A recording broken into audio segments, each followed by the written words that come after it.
ৰেঙনি টিভিত সম্প্ৰচাৰিত হৈ থকা জনপ্ৰিয় ধাৰাবাহিক হৈছে পাখি।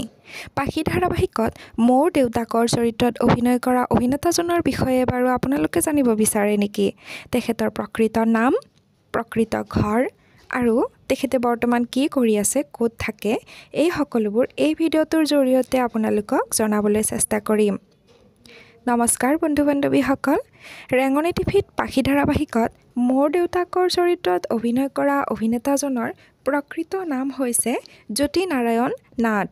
তেখেতৰ পিতৃৰ নাম হৈছে ধৰ্মনাৰায়ণ নাথ আৰু মাতৃৰ নাম হৈছে ভৱানী দেৱী।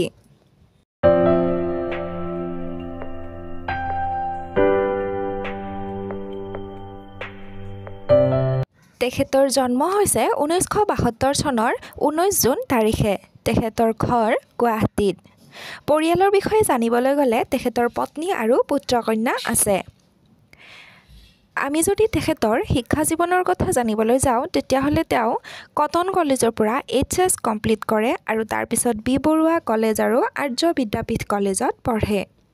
তেখেতৰ অভিনয় জগতৰ কথা ক'বলৈ গ'লে দেখা যায় যে তেখেতে বহুকেইখন ছবি, VCD আৰু বহুকেইখন ধাৰাবাহিকত অভিনয় কৰে। অদম্য, এখন নেদেখা নদীৰ সিপাৰে, ৰ'দৰ চিঠি, অন্তহীন যাত্ৰা আদি ছবিত অভিনয় কৰাৰ লগতে জানমণি, নীলামতীৰ বিয়া, অভিমানী মন আদি VCD কৰে।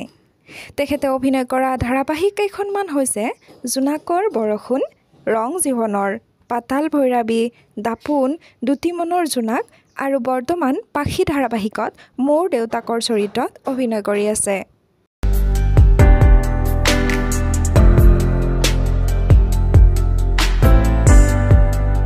প্ৰিয় বন্ধু-বান্ধৱীসকল, পাখি ধাৰাবাহিকত মোৰ দেউতাকৰ চৰিত্ৰত অভিনয় কৰা অভিনেতাজনৰ অভিনয় চাই কেনেকুৱা পাইছে কমেণ্ট কৰি জনাবলৈ একেবাৰে নাপাহৰিব।